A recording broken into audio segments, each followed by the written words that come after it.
శ్రీమాత్రే నమ. జై గురు దత్తాత్రేయ నమ. ఈ వీడియోలో మనం కర్కాటక రాశి వారికి బాధక గ్రహం గురించి తెలుసుకుందాం.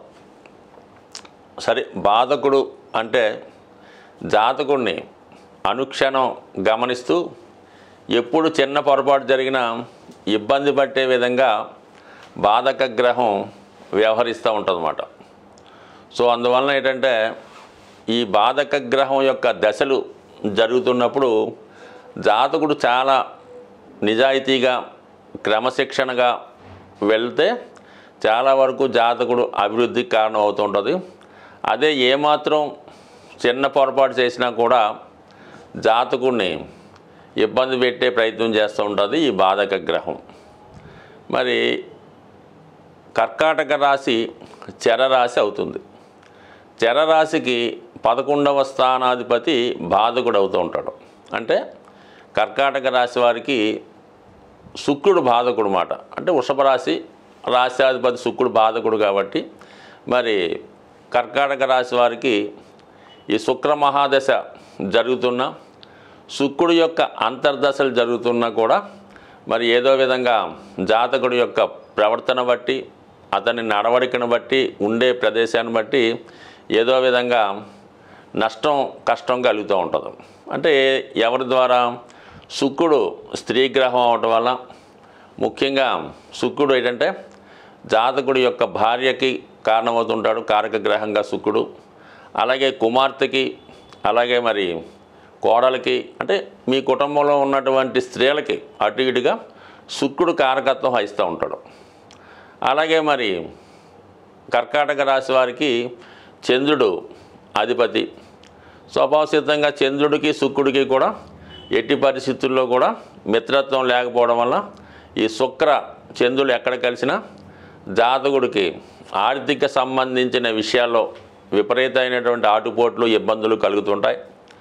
అలాగే మరి కుటుంబంలో ఉన్నటువంటి స్త్రీలతో కానీ అతను ఉద్యోగం చేస్తున్నటువంటి విధి నిర్వహణలో ఉన్నటువంటి స్త్రీలతో ఏదో విధమైన ఇబ్బంది రావడం జరుగుతూ ఉంటుంది. సాధారణంగా ఎవరి జన్మజాతకంలో అయినా సరే శుక్రుడు చంద్రుడు కలిసి ఉంటే ఖచ్చితంగా ఆ జాతకుడి యొక్క భార్యకి జాతకుడి యొక్క తల్లిగారికి చాలా విరోధం ఏర్పడుతూ ఉంటుందన్నమాట. అంటే ఒకరిని చూస్తే ఒకళ్ళు ఓర్వలేకపోతుంటారు. ఈ విధంగా ఎక్కువ శాతం ఉండే అవకాశం ఉంటుంది. కాబట్టి మరి ఎవరి జన్మజాతకంలో అయినా ఈ రెండు గ్రహాలు కలిసి ఉంటే వాళ్ళు సాధారణంగా మరి అత్తా కోడల మధ్య తగువులు రాకుండా చూసుకుంటే జాతకుడు చాలా సుఖంగా సంతోషంగా ఉండే అవకాశం ఉంటుంది. అంటే కేవలం అత్తా కోడల మధ్య గొడవ వచ్చినంత మాత్రం పెద్దగా నష్టమైతే లేదు. కానీ దానివల్ల ఏమవుద్దంటే ఈ జాతకంలో ఉన్నటువంటి శుక్రగ్రహం చంద్రగ్రహం యాక్టివేట్ అయ్యి జాతకుడికి ఒక విధమైన ఆర్థిక నష్టాన్ని, ఉద్యోగపరమైన ఇబ్బందుల్ని, వృత్తిలో నష్టపోవడానికి కూడా జరుగుతూ ఉంటుంది. కావాలంటే వ్యక్తిగతంగా ఎవరైతే ఇటువంటి ఇబ్బందుల్లో ఉన్నారో వాళ్ళు అబ్జర్వ్ చేసుకుంటే ఇది మీకు అర్థమవుతుంది. కాబట్టి సాధ్యమైనంత వరకు కర్కాటక రాశి వారు జీవితంలో ఎదగాలనుకున్న వాళ్ళు ఈ భార్య తల్లిగారి మధ్య విభేదాలు రాకుండా చూసుకుంటే మీకు ఉత్తమంగా జీవితంలో పైకి రావడం జరుగుతుంటుంది. సో అలాగే మరి శుక్ర మహాదశలో చంద్రుడి యొక్క అంతర్దశ వచ్చిన, చంద్రమహాదశలో శుక్రుడి యొక్క అంతర్దశ వచ్చిన చాలా వరకు జాతకుడు ఆర్థిక పరమైనటువంటి ఇబ్బందుల్ని, కుటుంబ సమస్యల్ని ఎదుర్కోవడం జరుగుతూ ఉంటుంది. సో అందువలన మరి ఖచ్చితంగా కర్కాటక రాశి వారు బాధక గ్రహం అయినటువంటి శుక్రుడితో చాలా జాగ్రత్తగా ఉండాలి. శుక్రుడు కారకత్వాలు అయినటువంటి స్త్రీలతోనూ ధనంతోనూ చాలా జాగ్రత్తగా వ్యవహరించాలి. దాని తర్వాత ఏంటంటే బాధక గ్రహం కన్నా కర్కాటక రాశి వారికి ఎక్కువ ఇబ్బంది పెట్టే గ్రహం అష్టమ స్థానాధిపతి. ఏ రాశి వారికైనా అష్టమ స్థానాధిపతి ఎక్కువ కష్టాలని ఇబ్బందుల్ని కలిగేస్తూ ఉంటాడు. అదే అష్టమాధిపతి కూడా అదృష్టానికి జాతకుడిని విపరీతమైనటువంటి స్టేటస్ పెంచడానికి కూడా కారణమవుతూ ఉంటుంది. మరి ఈ కర్కాటక రాశి వారికి శని అష్టమ స్థానాధిపతిగా ఉండడం వల్ల ఎవరి జన్మ జాతకంలో అయినా మరి రాష్ట్రాధిపతి చంద్రుడు అష్టమాధిపతి శనితో కలిసి ఉంటే వాళ్ళ జీవితంలో మానసిక అశాంతి ఎక్కువగా ఉంటుంది. అలాగే జాతకుడి యొక్క మదర్కి చాలా స్ట్రగుల్ పడడం జరుగుతుంటుంది. ఆరోగ్యపరంగా కావచ్చు, మానసికంగా కావచ్చు, వ్యక్తిగత జీవితంలో చాలా స్ట్రగుల్ పడి ఉంటారు.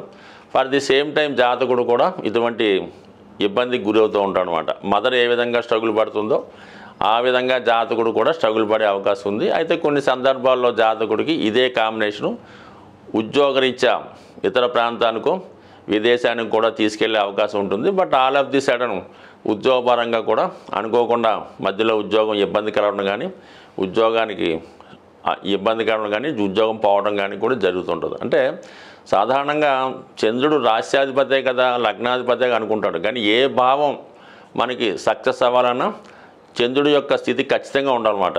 అది ఉద్యోగం అయినా ఇబ్బంది అవ్వచ్చు, అభివృద్ధి రావచ్చు, సప్తమ భావం అవ్వచ్చు, లగ్నం అవ్వచ్చు, ఏదన్నా అన్నిటికీ కూడా లగ్నాధిపతి కారకుడు అవుతుంటాడు. కాబట్టి ఎట్టి పరిస్థితిలో కూడా మరి రాష్ట్రాధిపతి చంద్రుడితో మరి శని భగవానుడు కలిసినప్పుడు ఉద్యోగపరమైనటువంటి ఇబ్బందులు, మానసిక వేదన కలిగే అవకాశం ఉంది. సో అలాగే మరి రాష్ట్రాధిపతిగా ఉన్నటువంటి చంద్రుడు శుక్రుడు కలిసి మనం ఇందా చెప్పుకున్నాం. ఈ బాధక గ్రహమైనటువంటి గురువుతో బాధక గ్రహమైనటువంటి శుక్రుడితో గురువు కలిసినా కూడా ఈ దశ అంతర్దశలో ఒక విధమైనటువంటి ఇబ్బంది ఏదో ఒక చికాకు తర్వాత జాతకుడికి కలిసి రావడం జరుగుతుంటుంది. సో సాధారణంగా ఏంటంటే ఈ బాధక గ్రహమైనటువంటి శుక్రుడు ఏ గ్రహంతో కలిసినా ఆ గ్రహానికి సంబంధించినటువంటి స్ట్రగులు, ఇబ్బంది రావడం జరుగుతూ ఉంటుంది. సాధారణంగా మరి ఒక విధంగా సర్వ సౌఖ్యాలకి, ఆనందానికి కారణమైనటువంటి శుక్రుడే జాతకుడిని ఇబ్బంది పెడుతుంటాడు. కాబట్టి సాధారణంగా మరి కర్కాటక రాశి వారు మరి వారి యొక్క జీవితంలో అభివృద్ధి చెందాలంటే శుక్రగ్రహ అనుగ్రహం కోసం లక్ష్మీ అమ్మవారిని నిరంతరం పూజ చేసుకోవడం వల్ల మరి శుక్రుడు పెట్టే సమస్యల నుంచి బయటపడి హ్యాపీగా, ఆనందంగా ఉండే అవకాశం ఉంది. రాశి చక్రం ప్రకారం ప్రతి ఒక్క రాశికి బాధక గ్రహం ఉంటుంది, అష్టమాధిపతి ఉంటాడు. అలాగే అష్టమాధిపతితో కలిసిన గ్రహాలు ఉంటాయి. 22వ ద్రాక్షాణపతి ఉంటాడు, 64వ నవాంశపతి ఉంటాడు. ఈ విధంగా అనేక గ్రహాలు మరి జన్మజాతకంలో ప్రతి రాశి వారికి ఏదో ఒక ఇబ్బంది కలిగించే గ్రహాలు ఈ విధంగా ప్రతిదానికి ఉండడం జరుగుతుంది. అయితే ఏదైనా ఈ నవగ్రహాలు కూడా మానవుడి యొక్క జీవితాన్ని పరిశీలిస్తూ అతను అభివృద్ధికి కారణమవుతుంటాయి. అతను ఏమాత్రం దోవ తప్పిన పనిష్మెంట్ ఇవ్వడానికి కూడా సిద్ధంగా ఉంటాయి. కేవలం శని భగవానుడు ఒక్కడే కష్టాలు కలిగిస్తాడని, గురుగ్రహం మాత్రమే జీవితంలో అదృష్టాన్ని ఇస్తుందన్నమాట కేవలం 100కి 100 పాళ్ళు రాంగు. మరి అన్ని గ్రహాలు సహకరిస్తేనే జీవితంలో ఆ జాతకుడు జీవితంలో పైకి రావడం జరుగుతుంది. అయితే ఒక్కొక్క గ్రహానికి ఒక్కొక్క పోర్ట్ఫోలియో ఉన్నట్టు శుక్రగ్రహం వివాహ జీవితానికి, కుజుడు ధైర్య సాహసాలకి, శని క్రమశిక్షణకి, వృత్తికి, కర్మకి, బుధుడు విజ్ఞానానికి, వ్యాపారానికి, గురువు సంస్కారానికి, జ్ఞానానికి, ఇక రాహువు దురాశకి, ఈ ప్రపంచంలో ఉన్నటువంటి సమస్త సుఖాలు తనకే కోరుకోవాలనే ఒక డెమన్ ప్లానెట్. దానికి పూర్తిగా ప్రతిదీ వైరాగ్యంగా, ప్రతిదీ వదులుకొని, అంటే కేతువు మరి తలలేని మొండెం కాబట్టి కేతువు హృదయంతో ఆలోచిస్తుంటాడు. ప్రతిదీ కూడా సాఫ్ట్ కార్నరు, ప్రతిదీ వదులుకోవడం. ఈ విధంగా ఆధ్యాత్మికవేత్తలకి, సన్యాసులకి, మరి బ్రహ్మచారులకి అటువంటి వాళ్ళకి కేతు కారణం అవుతుంటాడు. ఏదైనా అన్ని గ్రహాలు సహకరిస్తేనే జాతకుడికి ఉత్తమ జాతకంగా పరిగణించబడుతుంది. ఏదో కొన్ని గ్రహాలు సహకరిస్తే 50% అనుకూలిస్తూ ఉంటాడు. కేవలం 1-2 గ్రహాలు అనుకూలిస్తే ఏదో జీవితం అలా సాఫీగా జరుగుతుంటుంది. బట్ ఏదైనా ప్రతి గ్రహాన్ని కూడా మరి గ్రహాలు కూడా దేవతల యొక్క స్వరూపాలు కాబట్టి అవి జప దానాల ద్వారా, పూజల ద్వారా, రత్నధారణ వల్ల ఖచ్చితంగా గ్రహాలు మనకి అనుకూలిస్తాయి. అయితే ఏ గ్రహమైనా కష్టపడకుండా మాత్రం ఎట్టి పరిస్థితుల్లో కూడా ఫలితం ఇవ్వదు. కేవలం మనం ఉంగరం పెట్టేసుకున్నామంటే జీవితం మారదు. ఎవరికో ఒక 10,000 ఇచ్చి జపం చేయించామన్నా కూడా జీవితం మారదు.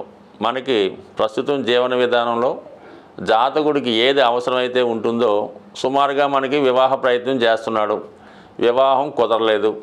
వివాహం కుదరలేదంటే కుజుడికి జపం చేసేద్దామండి, శనికి దానం ఇచ్చేద్దామంటే మాత్రం ఎట్టి పరిస్థితుల్లో కూడా మీరు ఎన్ని సంవత్సరాలు ఇలా చేసినా కూడా జరిగే అవకాశం ఉంది. అంటే మీరు వివాహానికి ఎంతవరకు యోగ్యత కలిగి ఉన్నారు, మీకు ఎటువంటి భార్య వచ్చే అవకాశం ఉంది అన్న విషయాన్ని బాగా పరిశీలించి మీ ప్రయత్నం మీరు చేస్తూ ఉంటూ కొంతవరకు ఈ పూజా కార్యక్రమాలు స్వయంగా చేసుకుంటే కంపల్సరీగా మీ యొక్క ఆశయం నెరవేరుతుంది తప్ప కేవలం ఈ గ్రహాలు మనం వాటిని ప్రసన్నం చేసుకుంటే అవి శుభగ్రహాలుగా వరాలిస్తాయి. వాటిని నిర్లక్ష్యం చేసి వాటికి సంబంధించిన తప్పు కార్యక్రమాలు చేస్తుంటే అవి బాధకుడుగా మరి జాతకుడి యొక్క పతనానికి కారణమవుతుంటాయి. స్వస్తి.